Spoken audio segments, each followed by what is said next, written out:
this is Vernier for Card Runners, and welcome to episode 7. This is one of the 2 episodes that we have in season 1 of Crushing the Micros, and this one's going to be me going over a session at 10 no limit. Unfortunately, Andrew and Reese are not going to be able to join me for this session, but hopefully they will for next session. So let's get to the action. Alright, so here we go. Right off the bat, we pick up King Jack offsuit in the small blind, or in the big blind, and we don't know anything about anybody, and it's just going to be a pretty standard open. I don't think I'm telling anybody anything that they don't already know, but that's a play that we're going to be making on a pretty regular basis. So right now I'm just looking for tables, and the biggest thing that I'm looking for are tables with pretty much everybody having full stacks, and I got up on 2 of these deep tables, and over here just about everybody's sitting on, well, everybody's sitting on over 100 BBs, so that's a good thing. Here it seems like everybody's in has pretty good stacks, and here everybody has pretty good stacks as well. So without knowing too much about anybody, that's just kind of what I'm going to be guided by. Alright, up on table 1 is going to be the first hand that I want to talk about.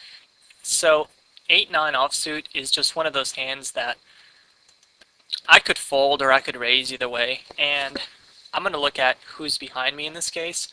So this Nerd King, he has, I only have 22 hands on him, but he seems to be playing pretty tight and pretty conservatively, and that means that more often than not, I can treat this like a button hand. So in the 5 hands that I have on Jonas Rayner, again, it's a small sample size, but he's yet to play hand, and that's a good thing. So essentially, I'm going to be, hopefully have this heads up against Tubby Caps, and heads up 8-9 offsuit, I'm going to be raising almost always. So that's kind of what my decision is based on when I decide whether I'm going to raise it or fold it.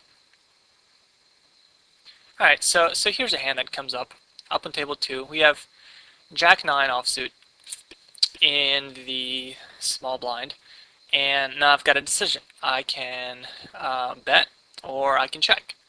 So let's talk about this hand in a little bit more detail.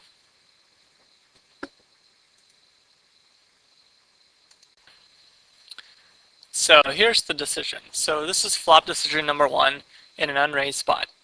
So I have a second pair with a pretty decent kicker on a pretty draw heavy board.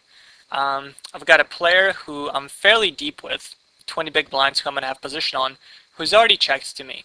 And then I have this player, Sasa Blanca, who's sitting on 134 BBs and just limped. I only have 2 hands on them. So I have 3 choices. I can either bet, I can check with the intention of just calling. So if like J Toma, oh, this is actually J Toma. Okay, so if J Toma bets, then I can check call and put him on a draw, or I can check fold and not even worry about the hand. I think bet calling is not really an option, as it's just going to get yourself in too much trouble.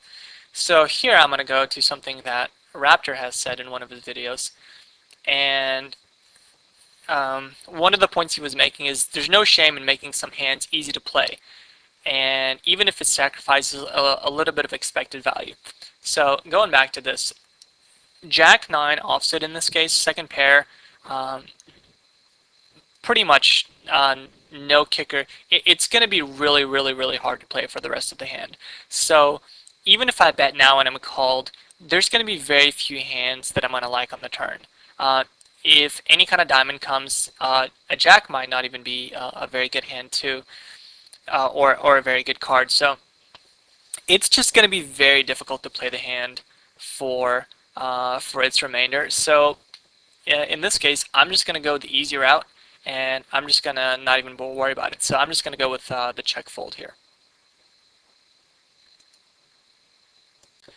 Alright, and we're back with the action, and in fact I am going to check fold. Um, so I'm going to fast forward a little bit because there's just going to be a bunch of folding and not too many exciting things. So I'm going to fast forward to about 4 minutes into the video, and there's going to be a hand that's going to be um, should be a pretty common spot for just about everybody, but I just want to make sure. We've got pocket fives down here on table 3, and it's going to be a it's a pretty standard open. Now I've got this player Ultra 1912, and Ultra 1912 is right now playing 6750.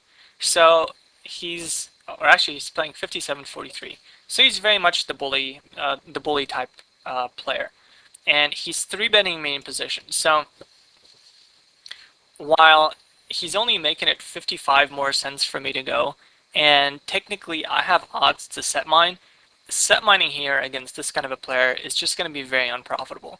So my only two options are, well, I was going to say my only two options are 4-betting or folding, and I think 4-betting here is pretty high variance, and you can just find such a better spot to 4-bet. So against this kind of a player, unless there's other people that come along, if one of these two players would have come along, then I would have called.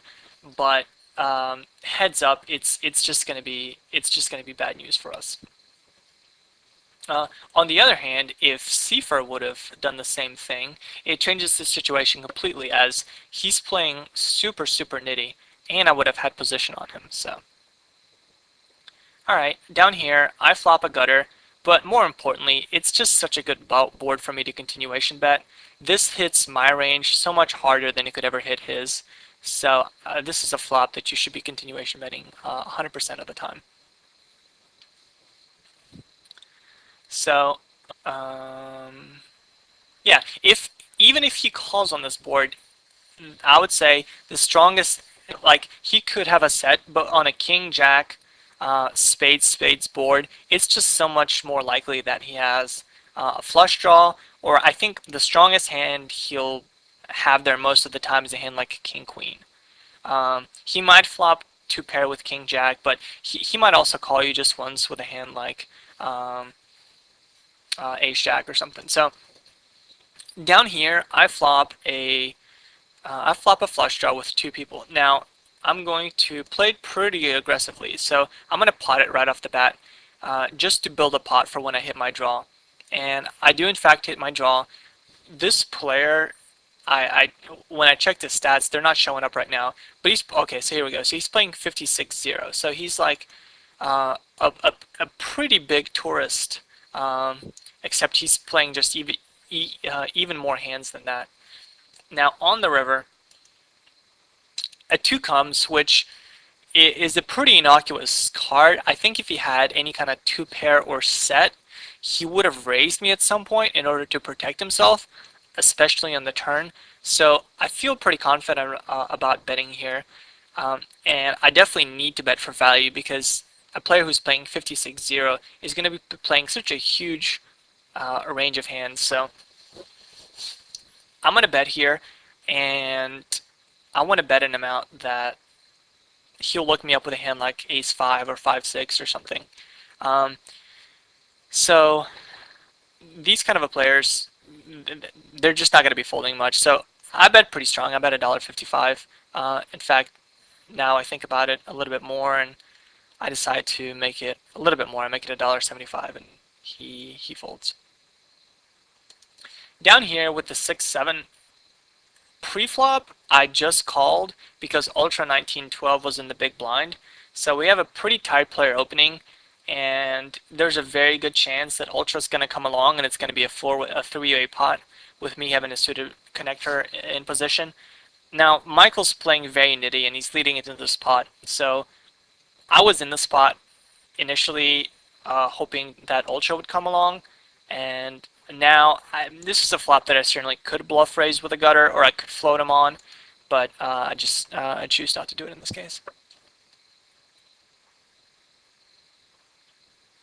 Alright, I'm going to fast forward a little bit. There's some standard hands coming up here like, well, okay, so I'll talk about this one, but it's pretty standard.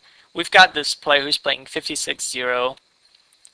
First of all, we have Patavo, who posts out of position, and this guy limps along, and he's playing half his hands anyhow, and I'm in the small blind with King-Queen offsuit. So this is a spot that I'm going to be isolating a really wide range. But the hand that I want to talk about in a little bit more detail is this 10-Jack offsuit on table 1 versus J Toma. So J Toma raises. At this point, he's playing 22-4. So even though it's only over 23 hands, he's not raising many hands, but he raises into me. So we're pretty deep. We're both around 200 BBs deep. So I'm going to be calling and I'm going to be playing in position. The flop gives me a second pair, no kicker. So definitely plenty of showdown value.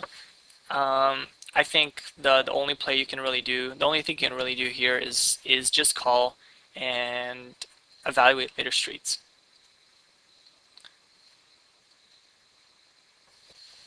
So I do end up calling, and the turn is a blank, puts a flush draw out on the board, and he checks really quickly. And I check behind, and now he bets. So here I'm just three betting kings. So he bets $1.50, and that kind of brings us into our decision number 2. So I'm gonna pause the video and talk about this. So here is our decision number 2, and our 2 options are going to be calling or folding. I think raising is pretty bad in this situation. So the 2 questions we have to ask ourselves is, could villain be value betting a worse hand? So for example, is he ever going to be value betting a hand like Ace-7, or is he ever going to be value betting a hand like Jack-8? So if we think that he could be value betting a worse hand, then that definitely gives some merit to calling. And then in addition, is this a good spot for villain to bluff? So if we think that, given the action, the villain is going to be bluffing this with a pretty high frequency, or if we think it's a good spot for him to bluff, then again we have essentially a bluff catcher, and we could definitely call. So let's examine.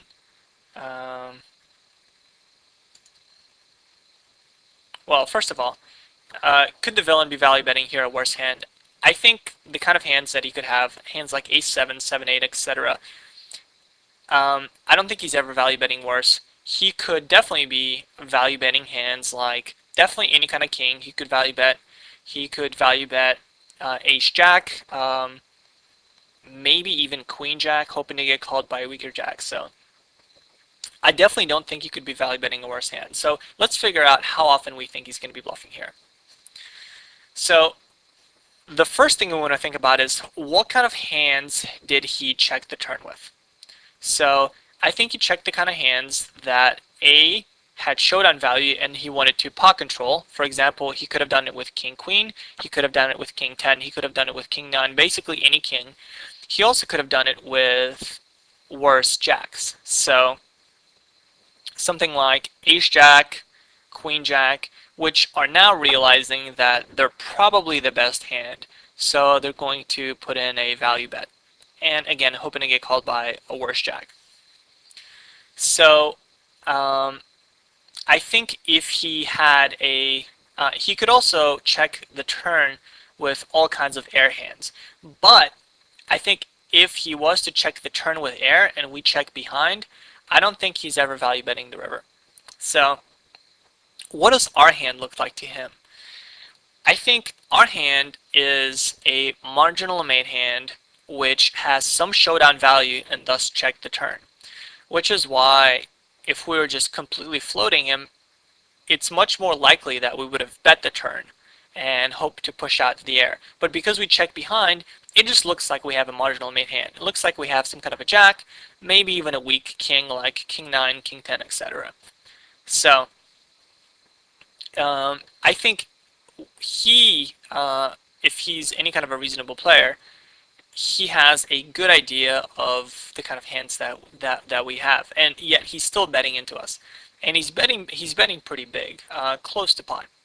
The third thing is the pot big or small? In this case, it's a very small pot, and I find that most people tend to give up a lot more in smaller pots than they do in bigger pots. So I think he checks. So going through this list again, um, because he checked the turn and now is betting the river, it looks like he had some kind of a hand that again was a main hand but went for pot control. And there's really not that many draws other than Queen 10 on the flop, maybe like a hand like 8-9 for a gutter. And our hand looks like a marginal main hand that's just trying to get to showdown, and it's a small pot. And I just find that people will seldom be bluffing in this situation. So I don't think he's got a bluff here. I don't think he's value betting worse. So I advocate a fold in this situation. And we're back to our live play, where we are right at that stage where I'm about to fold my 10 jack. All right, so here we go. Here's a hand that comes up on table 2 where this player who's playing 50-25 raises from early position with pocket fives. Given how deep we are, it's a pretty easy call. Now on the flop, he thinks for a bit and he checks to me. Now at this point, I'm pretty sure I've got the best hand, and I end up betting 50 cents into 70, and I'm doing that to protect myself from overcards. I think he might do this with a hand like Ace King. He might do that with a hand like Ace Queen, or maybe like King Queen, or just some high cards that he doesn't feel like continuation betting this flop. But he also might do that with a pretty good hand like a flush draw. So he might have an ace high flush draw, like the nut flush draw, or he might have he might have a monster here. So he might have like deuces or something like a7 or 7-8. So he raises me. Now, I'm fairly sure I still have the best hand at this point.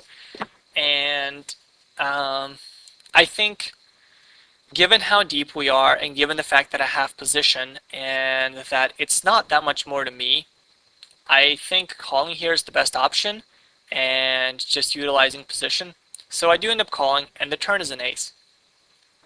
And that's a pretty bad card given my assessment of his range earlier.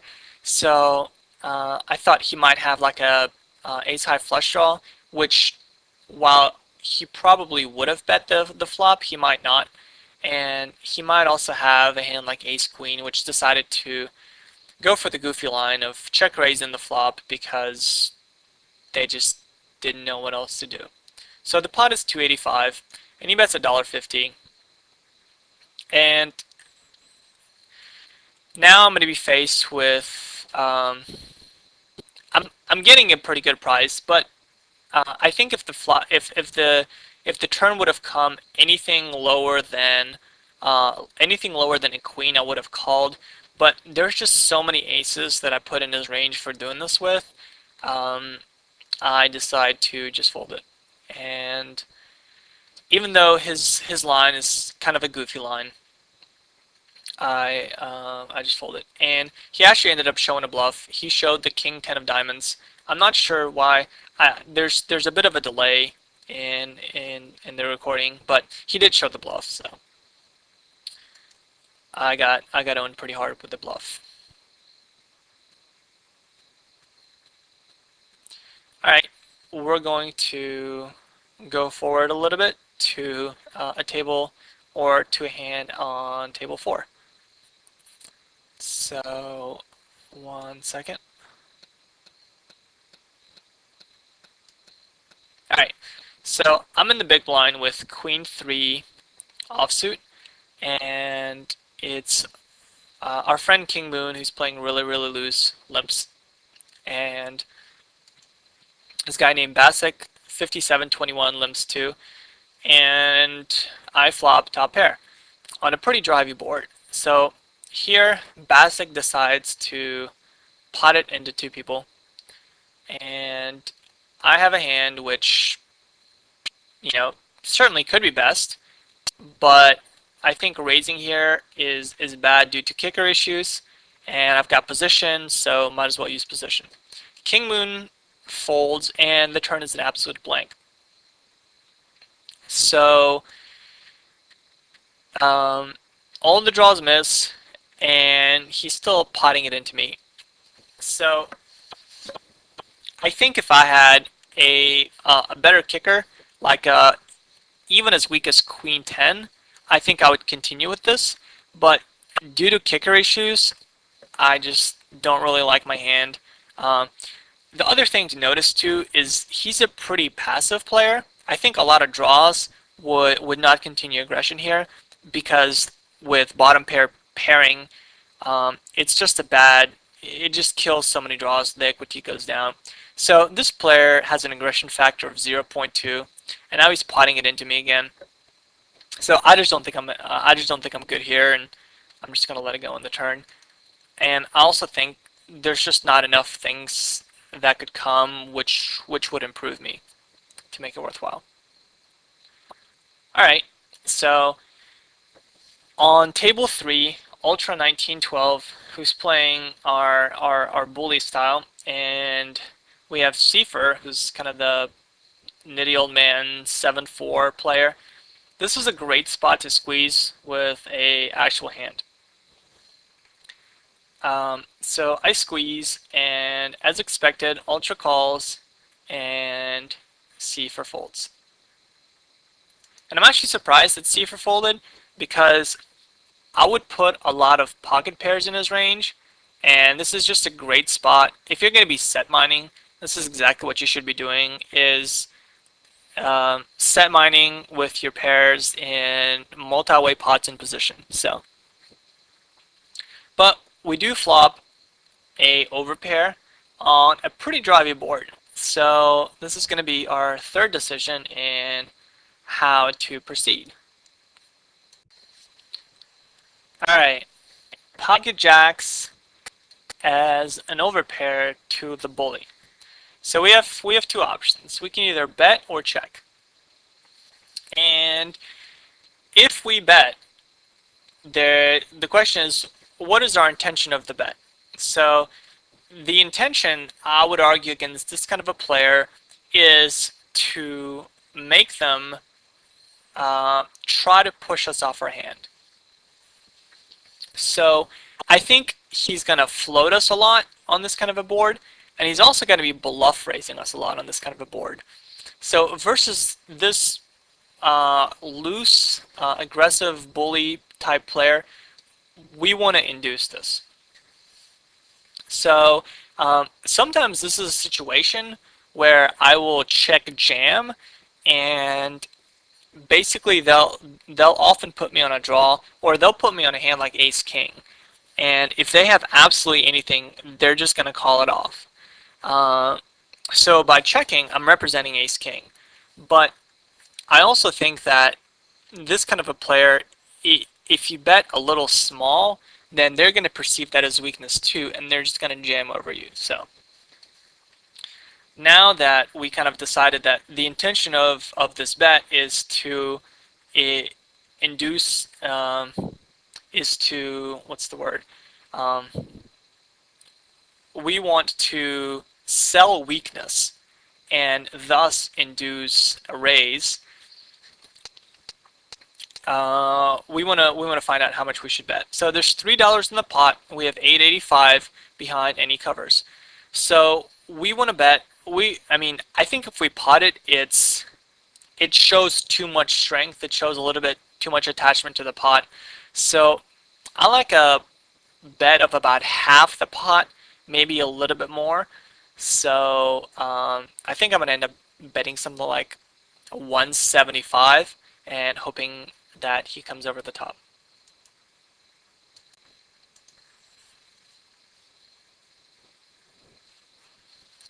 So 175 it is. I bet, and unfortunately he doesn't oblige and he folds pretty quickly. So I'm going to fast forward a little bit. So here we have ace-6 suited, and Illis Doob, the guy who bluffed us off our pocket fives earlier, is raising in a pretty early position. So we, whether I choose to call the ace-6 here really depends on who's behind me. Jay Toma seems like a fairly aggressive player, and if I can get a multi-way pot, I'm much more inclined to call. So I'm looking for some pretty passive players. Souza Bosanak certainly fits that bill, but Jay Toma, while he's playing pretty tight, he's just really aggressive, and he might perceive that spot as a good squeeze spot. So given that, I just choose to fold.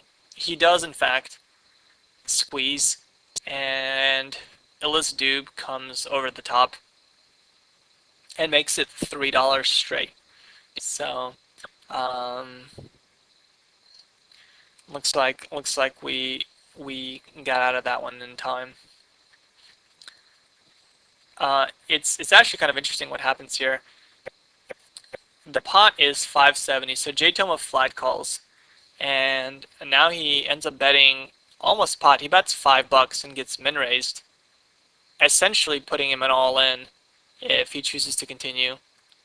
But he thinks for a bit, and he thinks and he thinks. He almost wastes his whole time bank, or this, I guess it's not a time bank, it's a little bar, but he ends up folding.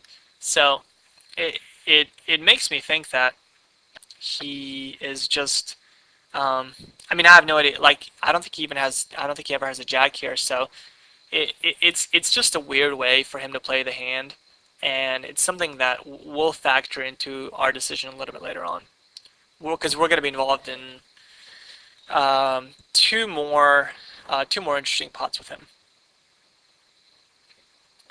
So I'm going to fast forward to hand that we end up playing as the short stack.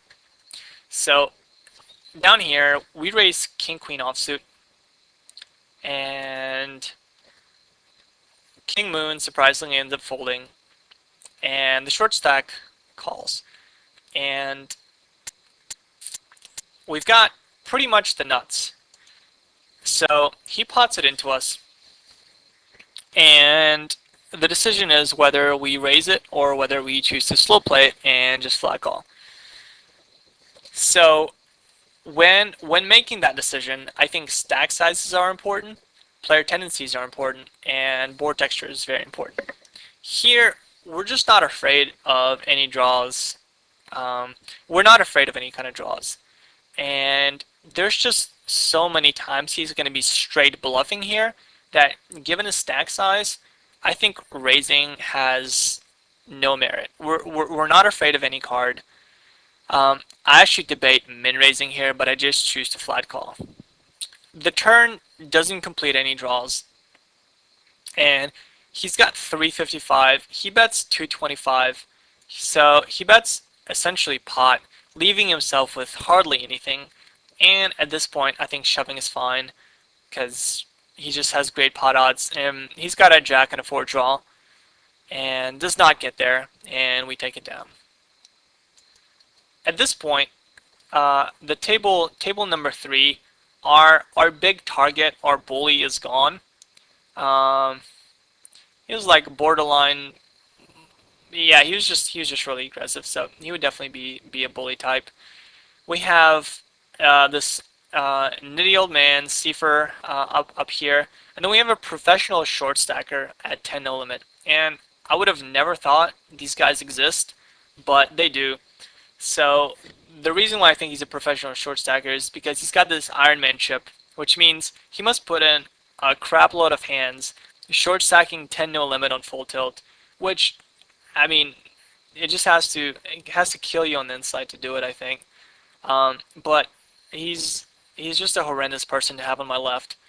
I'm raising this because Seifer's so tight. If George Kidd shoves, I'm gonna fall. I'm gonna call um, out of spite, and I think I'm gonna be ahead with my ace three against some of his. Um, well, maybe not ahead, but I think I'm gonna be live. I would not advocate calling against with ace three though, but I decide to leave the table. All right, so I'm going to go on to a hand at the 18-minute mark and talk about 1 second.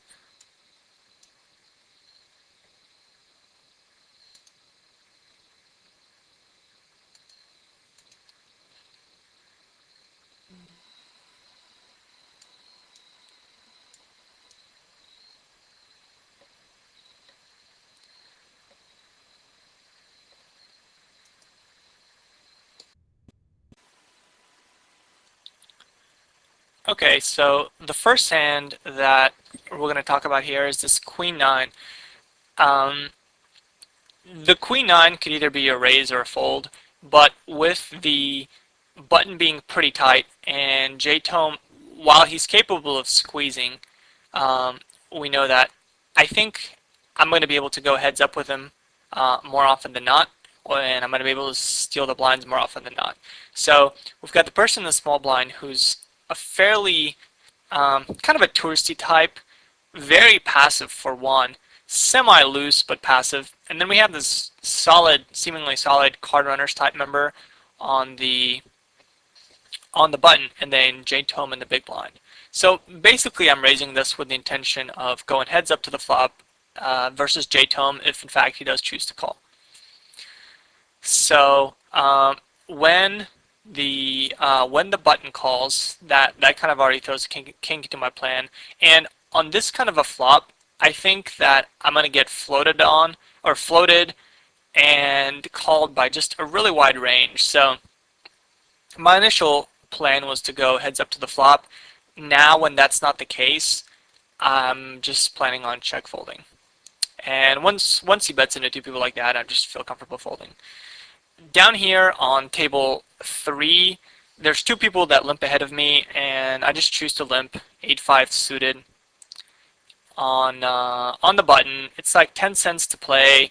It's probably going to be a 5-way pot. There's no shame in just limping that and playing a hand that's really easy to play in a multi-way pot. This hand on table 4, I actually think I misplayed, and there's two limpers, and I'm in the big blind with queens, and I pop it up. And on an ace high flop, I should just really bet out so it doesn't leave me guessing, and I don't feel like I'm going to get bluffed. I felt like both of them are going to check behind at the time, and I would be able to get value on later streets. But I think I should be betting that flop almost always. I don't think I'm going to get floated or anything like that. On table 2, I flop trips, so I completed in the small blind in a 4-way pot with 9-10 offsuit, which is pretty standard. And I lead out with my trips with a flush draw on the board. Now, the turn brings a 7, so the flush draw doesn't come out, or the flush doesn't get there. And this is the same guy that bluffed me earlier with the 9-10, or yeah, he bluffed me with the king 10 suited. So here, I'm just going to continue betting. Now, he min raises me on the turn, and at this point, I'm really not liking my hand. I feel like it's a hand that essentially acts as a bluff catcher here. So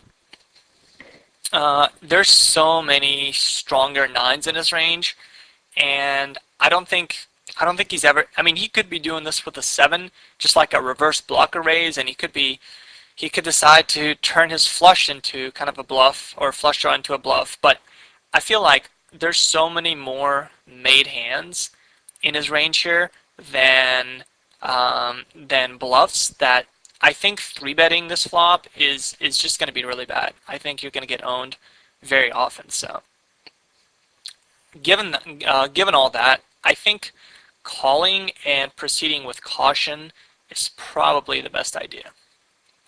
Um, so yeah, I mean, like he could have limped with deuces.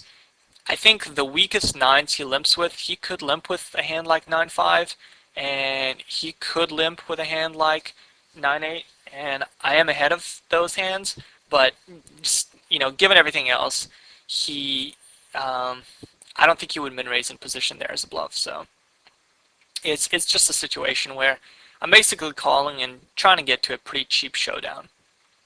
Down here, oh, this is a very good river for me on table 2. So now he pots it, and there's no reason to really shove, and I mean the flush gets there, but I think a min raise is about all I'm going to get value out of him. It's more often than not we're going to be chopping, and in fact we do end up chopping, and he had the king 9, so I was behind pretty badly in the turn and drew out on the river for a chop. So on table 4, this really loose person limp calls me pre-flop and now leads into me. I think my best chance of taking it down is on the flop with a raise. I think more often than not I'm going to be good, and if not, then I've got plenty of equity with an ace or a king. So I'm just going to raise it right now and hope to take it down. And if he calls, then there's a lot of turn cards I can bet. On table 3 is a pretty interesting hand where I choose to call. I limp. No, I don't. J-Tome limps pre-flop, and I isolate him with pocket 9s and flop the nuts on a pretty draw-heavy board. So this is the kind of board where he's either going to play a draw pretty well. He either has a hand that he likes and he's going to continue with it, or he missed completely and he's just going to fold it. So I'm going to start putting in a lot of money right off the bat. So the pot is 95 cents, and I'm going to bet $1.05 just so that we can get all the money in on the river if that's something he wants to do. And he makes it $3. So my options here, of course, are, I mean, I'm never folding because I have the nuts. So my two options are I can either flat call or I can re-raise. And I think with all the draws out here, if he has a made hand, if he slow played something like aces, kings, any kind of overpair, then I want to continue getting money in because there's a lot of turn cards that can come that might kill the action. He might be doing this with a hand like ace-8 and think he's good. He might be doing this with a draw like 10-jack, 6-7, any kind of flush draw. He might be doing this with overcards. So we know from seeing earlier that he's also capable of doing this with a bluff. So while I don't want to push a bluff out, I think there's enough made or drawy hands in his arsenal here that 3-betting this flop is going to be good. I don't want to shove because I do want him to have that last initiative. So essentially, after examining all these options, I decided that a min raise. So I made it $1, he made it $3, and I'm going to make it $5. When I do that, he's still going to have about, the pot's going to be, well, if he does end up flag calling, then there's going to be $10 in the pot, and he's going to have $4.60 behind or so. So I do min raise, and he thinks for a bit. And other thing about a situation like that is people might just do something crazy while they're in the moment. So as long as we're we're in the moment, then I'm going to continue to try to continue getting the money in. So the turn still gives me the nuts, and like I said, he's got 460 behind. There's about $10 in the pot, and he thinks for a second, and drum roll, see what he does. He goes all in, and I snap call him, and while you can't really see what he has right now, he did have 5-7 of hearts, so he had a gut shot to the non-nuts on the flop, and on the turn he picked up really nothing, but he just kind of spazzed out and shoved. So that's kind of the importance of kind of continuing the moment and letting people do silly things like that. There's two more hands that I want to talk about in this video. The first one is going to be on table 3, where we have a person buying for the minimum and post out of position. I have King Queen suited, certainly strong enough to be raising here, and probably getting it all in with the short stack pre-flop. Now the flop gives me a gutter and backdoor straight and flush draws. In fact, it gives me a backdoor royal flush draw. So now my plan is to, on an ace high board, it's a pretty, there's really not that many draws. In fact, I've got the gut shot draw, but I'm gonna bet an amount which commits me against the short stack, but I'm gonna end up folding against the big stack. So I'm gonna bet call against the short stack, bet fold against the big stack. And the other hand that I want to talk about is happening simultaneously on table 2. So Jay Toma, with whom we have quite a bit of history at this point, flat calls in the big blind to my button raise, and I flopped top pair with a weak but okay kicker. So on a drivey board, I'm certainly betting it, and I'm going to proceed from there.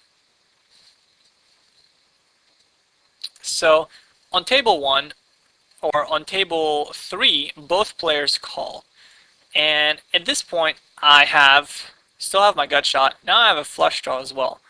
So my intention, once air pace calls, I'm putting him or her on an ace. He could have a hand like King 10, but my plan is to check, call it against Vox, against whom even if he has an ace, I still have plenty of equity with my straight draw and my flush draw. But I'm just going to fold it against air pace, but I'm going to start by checking. Up here, the 9 completes a lot of straight draws and flush draws. It's a very bad card to double barrel. At this point, I'm just hoping to go for some pot control and take it down. Depending on what comes on the river, I might even have to end up folding the river. So the river is a perfect card. It gives me trips, but essentially my hand is a bluff catcher now. So if he checks, I am gonna value bet, because he could still call me with worse. But if he bets, I think there's no point in raising, because if I raise, I'm not gonna get value out of worse. But he does end up betting. He ends up betting about pot, and I call, and he had an open-ended straight draw on the flop, turned still the straight draw with now top pair, and I guess value bet it and lost in the river. Now down here, I check. This guy bets 35 cents. He bets a tenth of the pot, and air pace raises it up, and at this point I'm done with the hand. Fox puts the rest in, and it ends up being I'm not sure why Camtasia's slow, but you can't even see the cards at times, but here we go. It's they both had an ace. Vox ended up getting ace queen, which is kind of crazy. I'm surprised he didn't get it all in pre-flop, given that he's a short stack, and he puts that out of position, and I raise. So I would have really expected him to just shove on me pre-flop, and I would have snap called with my king queen, but they end up getting it all in, and I think I played the hand fine. Unfortunately, the jack of clubs does not come on the river, but anyhow, so that's the session. Next week, we're going to play a session of 25 no limit, still on full tilt. But until then, this is Vernier for cardrunners.com.